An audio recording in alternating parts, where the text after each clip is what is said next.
Acestea fiind spuse, nu-mi rămâne decât să vă urez un Crăciun fericit, sărbători fericite. Mamă, ce frumos sunt! Că mă întreba cineva mai acum ceva timp prin comentarii, ce faceți cu arzătorul ăla industrial? O să vedeți voi acum ce fac eu cu arzătorul industrial. Astăzi o să am și un ajutor, mergem acum să-l luăm și pe... Problema e că facem noi bărbații, dar era bună și o mână de femeie, știi, să ne ajute. Dar e ok, îmi place discoteca, oricum. In Italia, Giorgia, Lina, Isabella. In Italia, Giorgia, Lina, Isabella.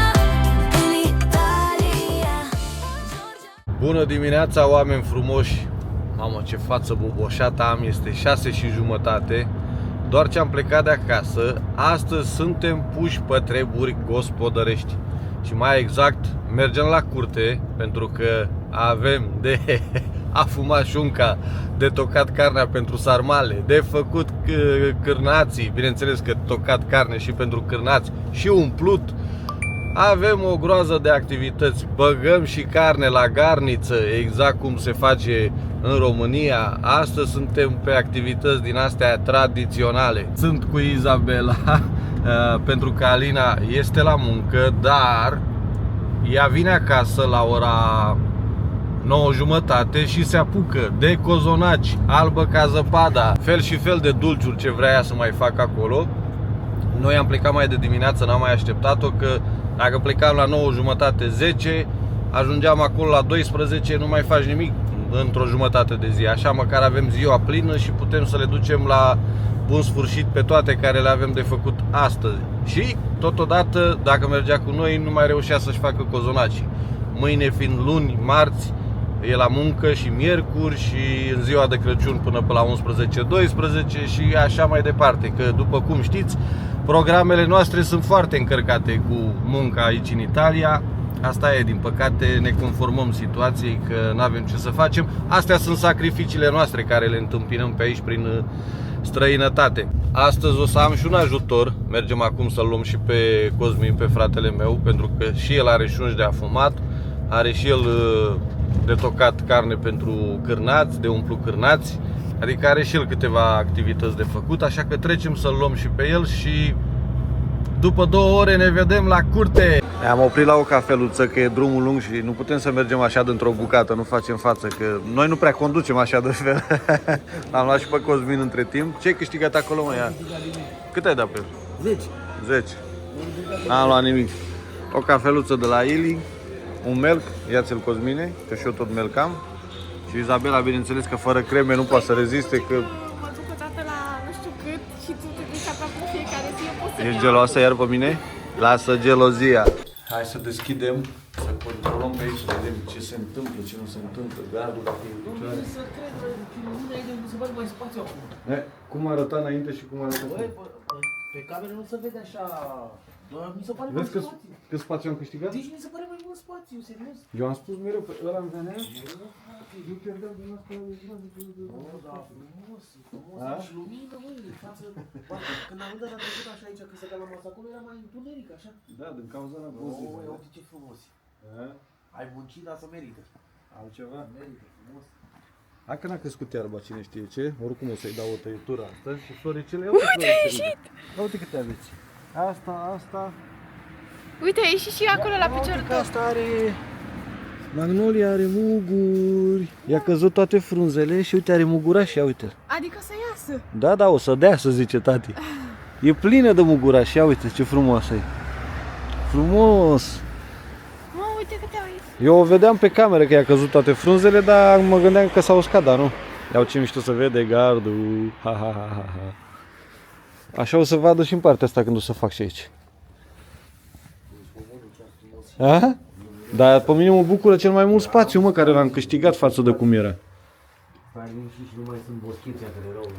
Păi da, dar târna așa, ia uite, linie dreaptă, frumos, așa, pac. E foarte frumos să privești, dar noi n-am venit să privim, să ne minunăm. Am venit să muncim. Ce m-am speriat! A căzut burlanul ăsta după butoi. Avem butoiul să-l facem afumătoare. Și asta e burlanul care ducem fumul la butoi. Avem de meșterit acum, domnule. Trebuie să pregătim butoiul acum ca să putem să îi lăsăm așa un pic de spațiu de jos, nu? Așa. Bine, nu se iasă el perfect, plus minus acolo. Da, că sau oricum să dă mai desface la buzeice și poți să-l dai pe interior, știi? Păi da, nu numai. Nu neapărat. Bă, gata așa, mă, că dacă, chiar dacă se mai pierde fumul, pierde, nu se întâmplă nimic. Hai să băgăm în priză. Când ești doi, puterea crește, e altfel. Gata, ajunge. Aha, ai priza aici, Uite da. priza aici. Avem toate la îndemână. Un pic mai largă, să fie... merge în afară, să Da? la exterior.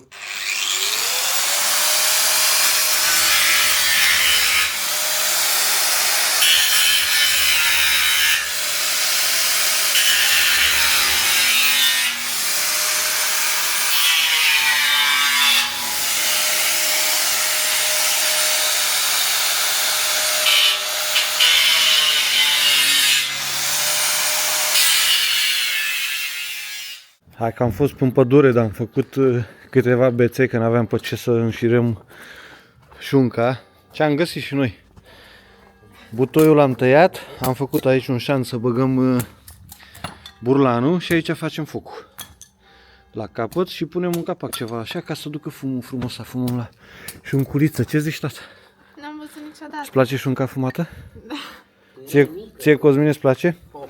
Ia uitați, până și rumeguș am adus din România. Dar e mai mult talaj ăsta. Dar e bun și talajul și rumegușul, n-are nimic, merge. Gata, am dat drumul la foale să facem jar. Să-l aprindem bine. Hai să băgăm șunca, ia să vedem. Da. Cu trăsioara până în deal la Mărioara lui Nenicu, măi. Păi da? Bă, da, e grea? Păi, Mi-am zis că nu e așa grea, dar e grea. bagă pe ăsta că e mai verde. E mai sapă, nu? S-a făcut ce nu. Așa. Ia să vedem. Perfect, bun, perfect aici. Ia să mai băgăm una aici, că mai are loc. Nu, care loc. Așa. Ca să poți să le și răsfiresc un pic, știi, să intre între ele. Activități de România, domnule, activități de țară.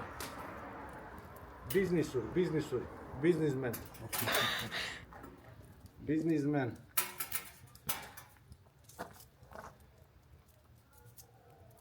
Așa. Mai băgăm 4, mai pun una ca să mai bun și pe celălalt. Da, fix. Așa. Hai să facem respirate ca să așa în lumea. Și mai băgăm și pe astea câte mai sunt. 4, 5 și ai.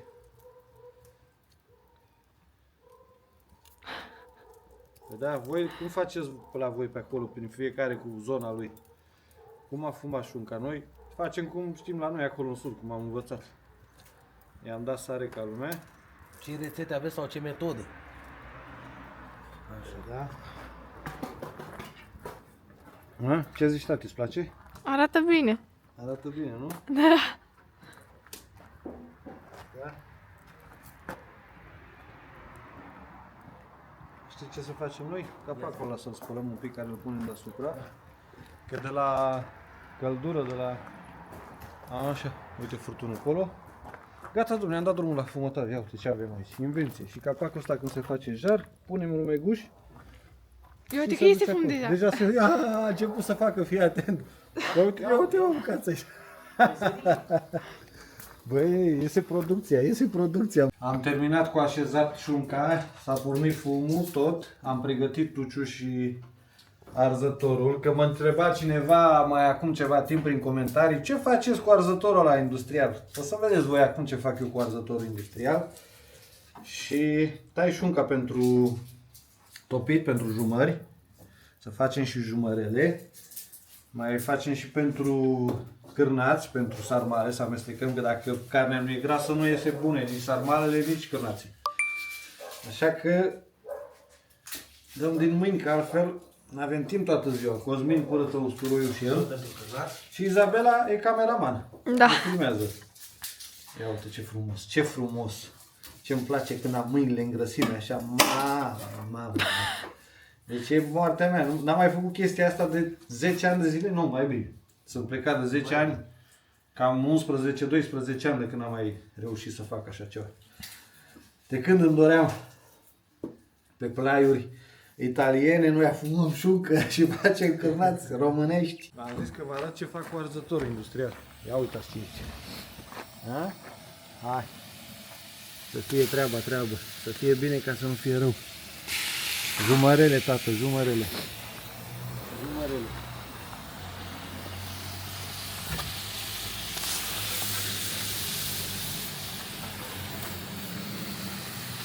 Așa, să mai aducem una. Iau ce frumos a, vezi? Am aici să-i reglez aerul, de unde să-i reglez ca să nu se facă flacăra galbenă, să nu afume. Și pot să aprind și separat.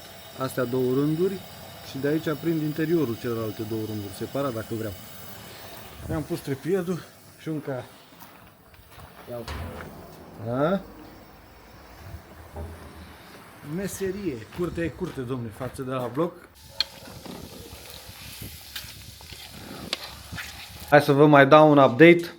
Am tocat o parte din carnea pentru cârnați. Asta o facem bucățele ca să meargă tot la tocat, să meargă mașina mai ușor, să nu forțăm. Astea sunt oase pentru băgat la garniță, pentru că activitatea aici merge, tată. Ia uite afumătoarea mea. Pe afară, nici pic de fum nu dă. Vedeți? Burlanul. Și wow, pândelete așa, wow, ce se îngălbenește, mam. Vă fac poftă, dragilor. Cărniță, ceafă, mușchiuleț. Și aici am început cu osișoarele pentru garniță. Cât un pic, așa, cât un pic, că după aia când le scoatem de la untură, le mai prăjim un pic. Problema e că facem noi bărbații, dar era bună și o mână de femeie, știi, să ne ajute. Că na, și tocat, și un cârnat, și garniță, și șunca să punem rumeguș, cam multe pe capul nostru. Izabela ne ajută cel mai mult de data asta. Ca să vedeți cât de nebuni suntem, cu atâta porc și cărnăraie mici, la ăștia nu renunțăm niciodată. Sunt prea bun. Nu, mamă. Bun rău de tot ceea ce am uitat noi, nu ne-am luat muștar. Și mie nu-mi plac micii cu sare. Dar mănânc goi, că sunt mai bun decât cu sare. Garnița e pregătită. Le-am așezat frumos așa, pe căprării. Mai am decât să se răcească untura ca să nu o torn așa fierbinte și după care o torn, le umplu, le mai las să răcească și le pun capac. După care ne ocupăm de umplut cârnații, că asta mai avem. Și dacă mai reușesc până de seară să tai și un pic iarbă. A ieșit și soare între timp. Ca să vă arăt cum se vede afară. Ia uitați. Cine murea de dimineață îi părea rău acum. Ce frumos!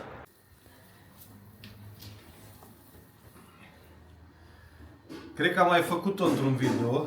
Vreau să vă spun că, doamnelor, sunteți tare, care puteți să amestecați atâta la când faceți sarmale, când faceți cârnați. Vă felicit că eu cât sunt de bărbat am obosit de când îmbâr la carnea asta de cârnați aici. Bine că am pus și mult în ceaunul ăsta, dar oricum vă felicit.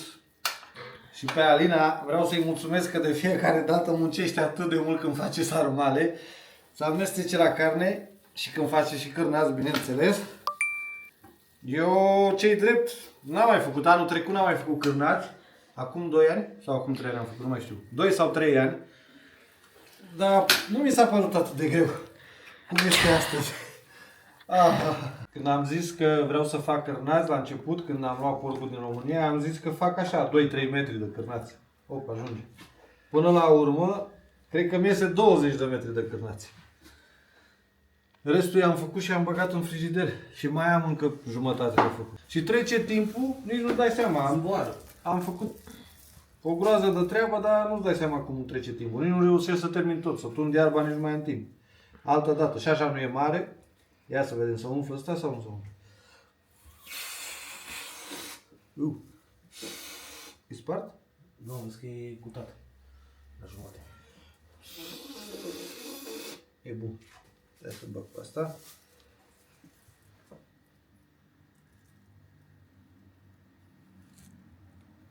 Ha? Hai că merge, arunc. Gata, uite cum. Wow! La viteză, la normă, la foc automat mâncava așa. Meserie tehalesc. One eternity later. S-a făcut ora 8. Am terminat toate activitățile, am făcut curățenie, ceea ce mi-era mie cel mai silă, dar n-aveam ce să fac. Și am venit până în centru pentru că cât este de mică localitatea asta, îmi place cum este făcută cu luminițele așa pentru sărbătorile de iarnă, începând de la steaua asta căzătoare așa pe biserică, și au făcut aici un mic prezepe așa, cu un măgăruș, cu un spărgător de nuci, cu un trenuleț. Ia uite ce frumos, cu cadouri așa. Santa Claus Mail, uite aici. A, casa lui Moș Crăciun, uite, eu am crezut că e un prezepe așa, știi, dar nu este, un mic orășel așa, știi, ca un village. Ia uite și cu șemineu, bă, morle și... Bă, dar ce frumos, mă, cât e de mică localitatea asta și nu e atât de populată cine știe ce, dar au făcut frumos rău de tot, tocmai de-aia am trecut când am plecat acum de acasă și am văzut, zic, hai să ne oprim să filmăm, că îmi place mult rău de tot.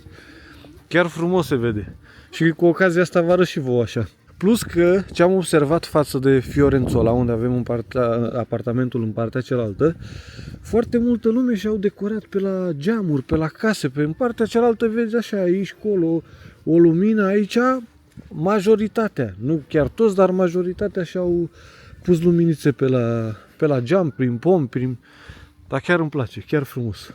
Dacă stăteam și noi aici la curte, de sărbători, mamă, cum decoram și cum făceam, pai de capul meu, mare frumusețe, dar nu se poate deocamdată, mai avem de așteptat. Ce ziceți, îți place? Da! Frumos rău de tot, nu? Chiar foarte frumos. One eternity later. Noi ți-am adus bunătățuri de la curte. Tu ce bunătățuri ne-ai făcut nouă? Că nu mai știu nici să mai vorbesc la ora 11 seara. Am făcut foile pentru 2 prăjituri. Nu le mai, că sunt una peste alta, le-am pus ca Pentru să albă ca zăpada, nu? am 6 foi, da. Bravo! Așa, să ne îndulcești de Crăciunul ăsta. Da, și cozonaci. Da? Vezi ce cozonaci? Ia să-i văd. Doar doi ai făcut? Păi da, ce am făcut? Că vreodată mai mult? Mamă, ce frumos sunt! Ce bine arată! Chiar frumoși! Și la gust, Au crescut? sigur o să fie bun. Ăsta, primul, ăsta s-a cam crăpat un pic, dar... N-are nimic, dar mie îmi place cum au ieșit. Chiar... miroase. Mamă, ce frumos! Mulțumim! Bun! Și noi ți-am adus, ia gustă și tu, miroase-și tu de aici. Miroase-și tu Mamă, să pe vezi. când vedeam acolo carnea aia În tuci? tuciul ăla, îmi ploua în gură. Mamă, dar știi cum merge arzătorul? Merge bine? Mamă! La urgență am prăjit tot de garniță și de toate alea le-am Ce făcut. bine miroase astea. Hmm? Să iau una de asta Ia. mai cu carne. Mai cu Știi că eu carniță. sunt mai cu carne așa. Crocante, așa nu e bună? Mamă. Bunătate! The next day. Și iată-ne din nou 2 zile mai târziu după ce am fost la curte, pentru că atunci seara când am ajuns acasă eram super obosit, eram frânt, nu mai puteam. Și Alina la fel era și ea extenuată, terminată după albă ca zăpada, cozonaci și ce a mai făcut ea pe aici. În seara asta am venit un pic mai devreme și vreau să mă apuc să pun instalație pe stâlpi ăștia 2, că știți că mi-a rămas fără instalație pentru că nu aveam alea pe baterie. Erau prea mici, la 1,5 m și mie îmi trebuie undeva la 3-4 metri de, dacă nu mai bine, lungime de instalație pentru un stâlp și nu am găsit pe baterie. De ce vroiam pe baterie? Că am priză numai aici jos, iar în partea cealaltă nu am. Și n-aș fi vrut să trec cu instalația așa pe sus pe aici, tac, tac, tac, tac, tac, până în partea cealaltă. Că am zis că se vede urât. Și dacă tot nu am găsit din astea pe baterie lungi așa să-mi pun pe fiecare stâlp, am o instalație în debara care este pe priză. O bag la curent, o înfășor pe stâlpul ăsta și o să o duc așa pe sus pe arcadă. Chiar dacă o să se vadă și pe o parte și pe alta, asta e. Nu prea îmi place sau nu prea mi-a plăcut la început ideea, dar forțat de împrejurări o pun așa că n-am încotro. Și haideți să vă arăt ce a făcut prințesica noastră astăzi, ca să-i spun așa. Ia uitați. Bună seara. Bună seara! Ce faci, muncitoarea lui tati? Nu ce-mi plăcut. Dar de ce nu mănânci ciocolata aia? O pui Vrei pe... să mănânc? Păi acum ce să-i faci? O pui pe șervețel? A făcut nuci, acum le umple. Cu ce ai făcut crema asta?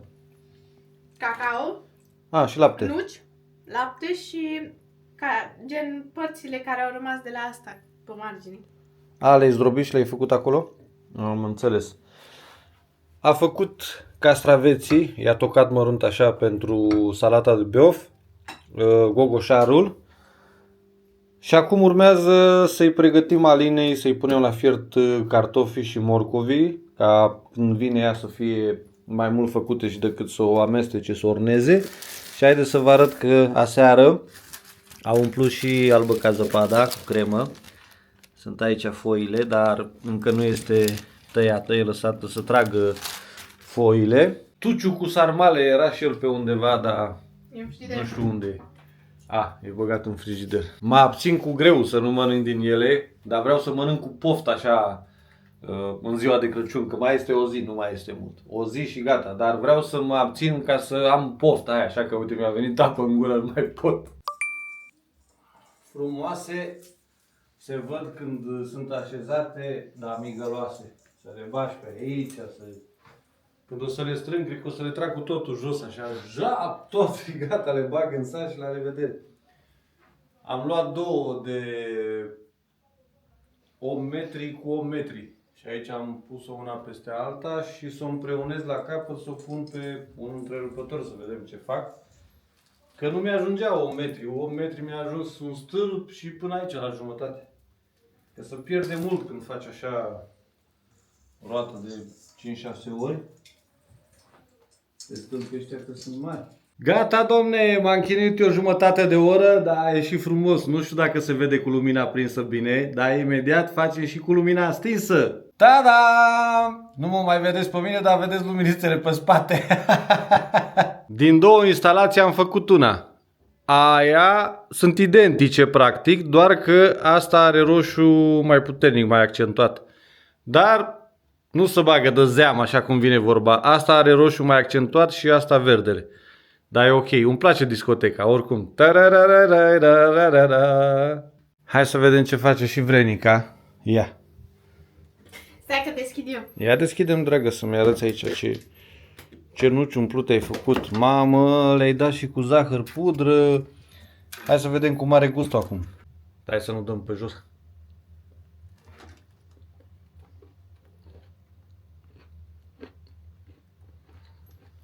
Îți place crema, nu? Crema e cam amară un pic. Păi de la nucă este. Zici că e făcută cu ciocolată fondentă. Dar oricum e bună. E bună? Asta așa, aluatul e bun. Crema e un pic amară, dar Arată super. bine, nu? Grație. Prego. Of, m-am pus aici lângă brad să mă odihnesc un pic. Acum 2 zile am muncit de mi-a venit rău în ziua aia la curte acolo. Dar mi-a părut rău că am ajuns acolo și n-am reușit să tund iarba, să vadă și la noi frumos. Bine, nu era ea mare, dar am plecat eu așa, neîmpăcat ca să zic. Așa că nu am reușit să întund iarba. Preparatele de carne au ieșit super. Șunca, slana, e top. Cu toate că i-am dat fum doar o zi, dar i-am dat așa cum trebuie, sănătos. Acestea fiind spuse, nu-mi rămâne decât să vă urez un Crăciun fericit, sărbători fericite, alături de cei dragi, alături de familiile voastre. Noi vă mulțumim că sunteți mereu alături de noi și ne urmăriți. Până data viitoare vă urez sărbători binecuvântate și ca de fiecare dată, cum o spun mereu, vă țuc de nu vă vedeți. Crăciun fericit! Ciao!